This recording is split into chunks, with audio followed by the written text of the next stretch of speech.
যেতিয়া কোনো ল'ৰাই কাৰোবাক অৰ্থাৎ কোনো ছোৱালীক সঁচাকৈয়ে ভাল পাই পেলায় তেতিয়াই তেওঁ কিছু আচৰিত আচৰণ কৰা পৰিলক্ষিত হয়। তাৰে ভিতৰত এই 5 ধৰণৰ আচৰণ খুব বেছিকৈ পৰিলক্ষিত হয় ল'ৰাৰ গাত। আহক তেনেহ'লে কথা পাতোঁ সেই 5টা আচৰণ কি কি। নাম্বাৰ 1, প্ৰেমিকাৰ আশা ইচ্ছা আকাংক্ষাক নিজৰ সীমাবদ্ধতাৰ ভিতৰত সন্মান দিয়ে। প্ৰেমিকাৰ সকলো লক্ষ্য উদ্দেশ্যত সফল হোৱাত সহায় কৰে, সন্মান কৰে আৰু প্ৰেমিকাৰ সৰু ডাঙৰ সকলো ইচ্ছা পূৰণ কৰিবলৈ যত্নপৰ থাকে। নাম্বাৰ 2, ভালপোৱাক সদায় সুন্দৰ দেখে।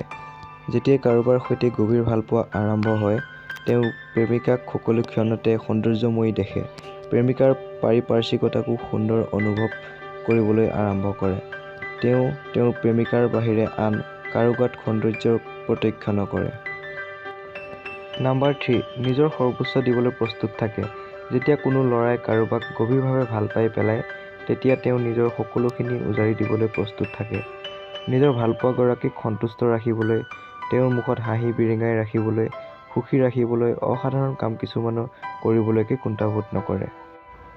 নাম্বাৰ 4, তেওঁৰ আজৰি সময়খিনি সদায় প্ৰেমিকাক দিবলৈ ইচ্ছা কৰে।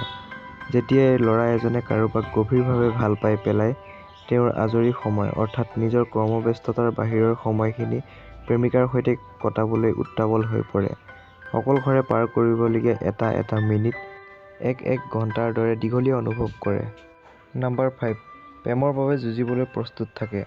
সম্পৰ্কটোৰ বাবে তেওঁ যিমানেই ত্যাগ, কষ্ট আৰু যুদ্ধ কৰিবৰ প্ৰয়োজন হয় তাৰ পৰা পিছুৱাই নাহে। এই প্ৰেম আজীৱন সফল কৰাৰ বাবে তেওঁ সদায় প্ৰস্তুত থাকে। প্ৰেমৰ স্বাৰ্থত আনৰ সৈতে যুঁজিবলৈকে প্ৰস্তুত থাকে সদায়। ধন্যবাদ আপোনাক ইমান সময় আমাক দিয়াৰ বাবে। যদি আপোনাৰ ভিডিঅ'টো ভাল লাগিলে তেনেহ'লে প্লিজ এটা কমেণ্ট কৰি দিব আৰু যদিহে চেনেলটো ছাবস্ক্ৰাইব কৰা নাই চেনেলটো ছাবস্ক্ৰাইব কৰি ৰাখিব। ধন্যবাদ।